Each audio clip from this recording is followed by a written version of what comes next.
Hi, this is Tim from fititmidlife.com, and today we're going to do an in-depth comparison of the Nike React Metcon. Compare it to the Nike Metcon Sport, which came out earlier this year. We're going to talk about how these shoes are similar, how they're different, and hopefully help you make a decision regarding which is best for you.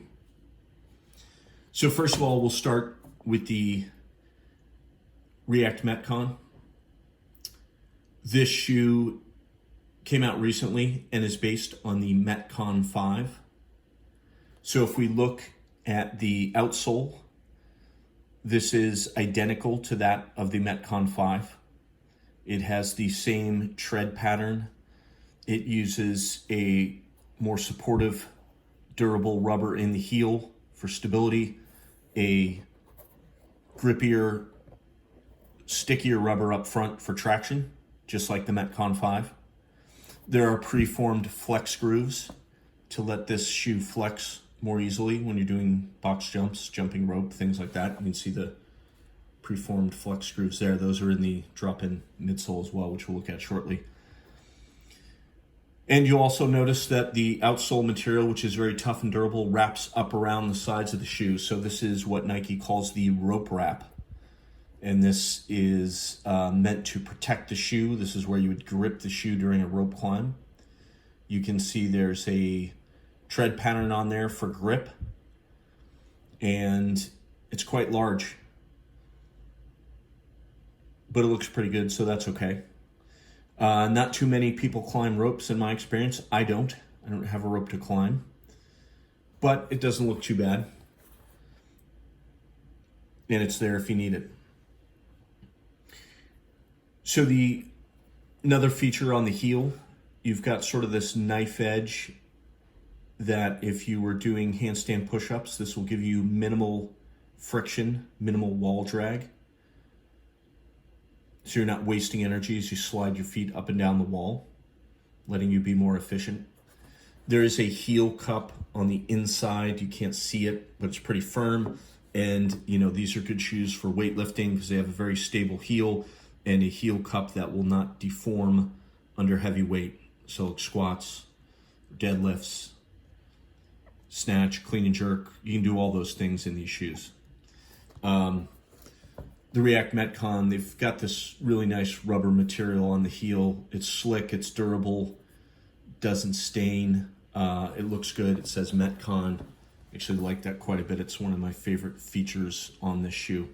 But I'm not really sure if there's any performance-related reason for that to be there. But it's there. The upper on the Epic React Metcon is Flyknit.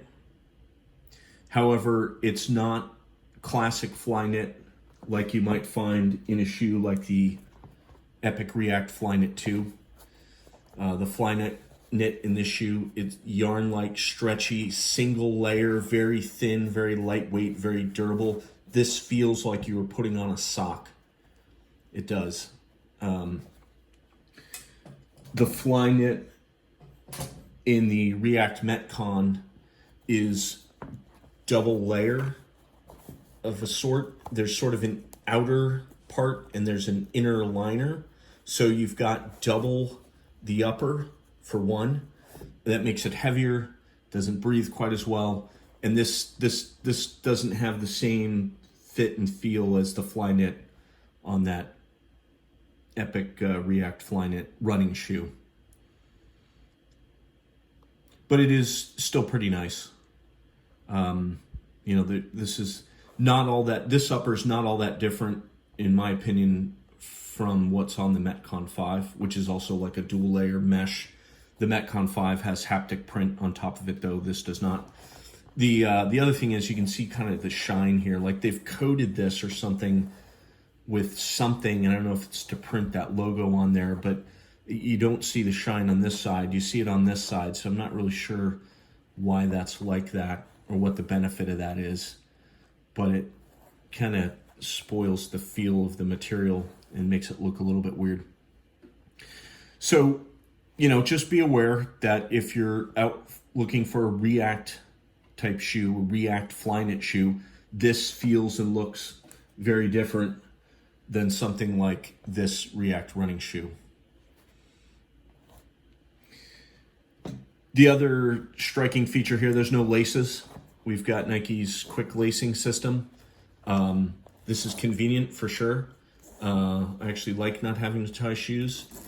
The laces, speed lacing runs through the upper here, and you can tighten it. And then that, of course, gives you some level of fit and security.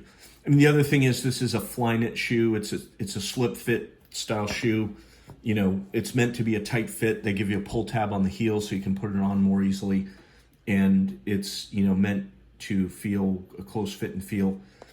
This helps a bit, but we'll talk about this a little bit more shortly. But it's certainly not as secure as the midfoot strap on the Metcon Sport or the laces and flywire combination on the Metcon 5. I do like how the heel comes up very high on the shoe.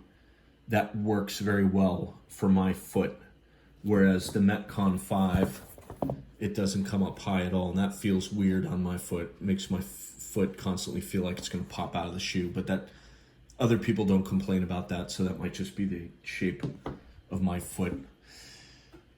The other thing with these, they have a drop-in midsole. This is where the React foam is. So this is a single density drop-in midsole. It is made from React foam, and it is about the same stiffness in the forefoot and the heel. This is different than the Metcon 5, which has a dual density midsole, which has firm in the heel, softer cushioning up front in the forefoot. So this is where the React foam is. This is not React foam.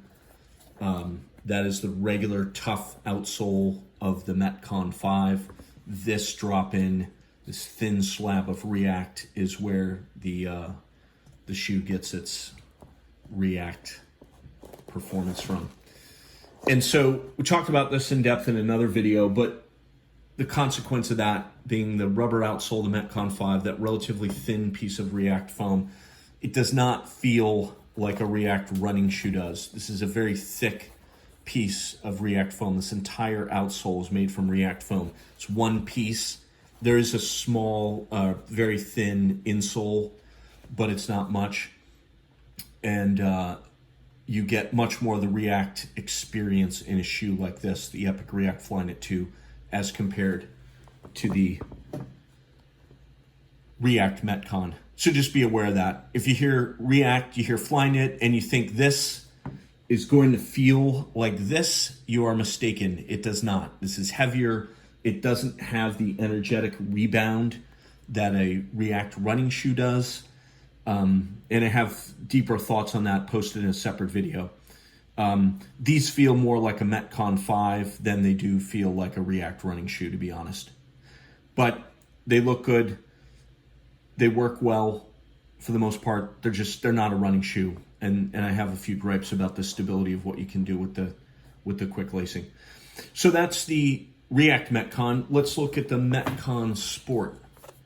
So this shoe came out earlier in 2019.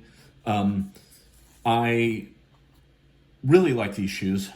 This pair is probably filthy because I wear these all the time outdoors.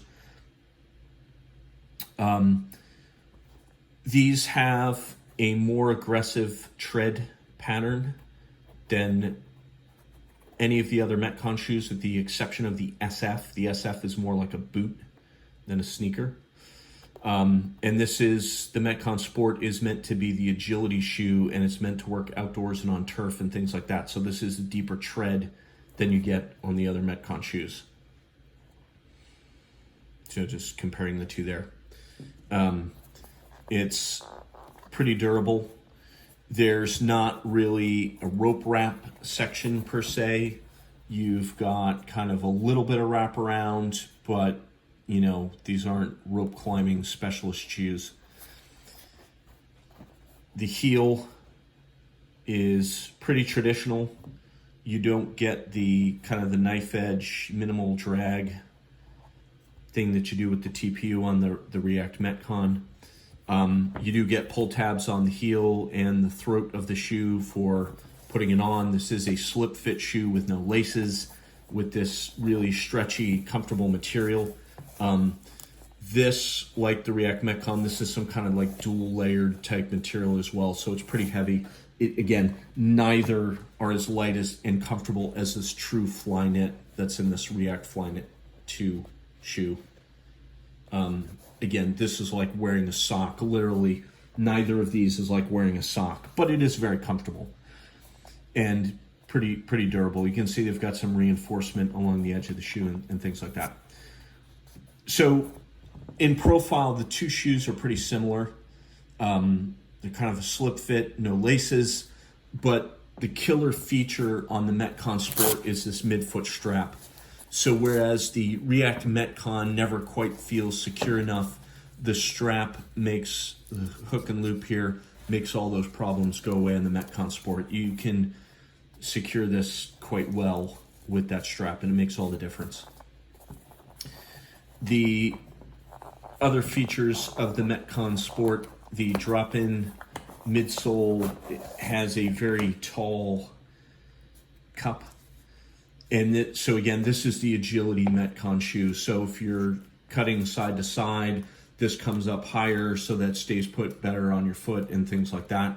This foam, this is pretty stiff, less stiff than the Metcon 5. It's pretty thin up front here. And then there's not really anything between this and the outsole of the shoe, which this is pretty firm. You know, overall, I've lifted weights in these, I've run in these, jumped rope, done all that stuff. I mean, they work perfectly fine. I can't say that I've taken them out and run around the grass and do lots of cuts and turns or anything like that. But at least in theory, it seems like it would work well. These are also really cheap, right? These are about $100 versus $150 for the React Metcon. So that's another thing that I like about these. They're one of the more affordable Metcon shoes. And I do find these super comfortable, if I haven't mentioned that 5 times already. Easy to put on. This is the pair I grab when I go to walk the dog, things like that. But I also wear these to train as well. And overall, recommended shoe for the price. The React Metcon is also a good looking shoe. It generally works. I just feel like when you hear React and Flyknit, if you're expecting experience like a shoe like this gives you, you're not going to get it in the React Metcon. This is 13.4 ounces. This is 9.4. So there's a 4 ounce difference right there. A running shoe, again, being very light, but not as durable and with too much cushioning really to use for lifting weights. This is what I grab when I want to run. This is what I would grab when I want to lift weights. And if you have to do both, well, then you're probably better off with this shoe, because really a running shoe has too much cushion to lift weights, and it hurts my knees when you have that much foam and you can feel your foot mushing around in there. It's really not ideal. Or something like the Metcon Sport. So this works perfectly well for short runs, lifting weights, and things like that too. But it's a lot cheaper. So hopefully that's been useful and you have a better idea of what the differences are between the various Metcon shoes. If you like this sort of content, subscribe. We post things regularly, especially when new Nike Metcon shoes come out. Thank you. Have a good day.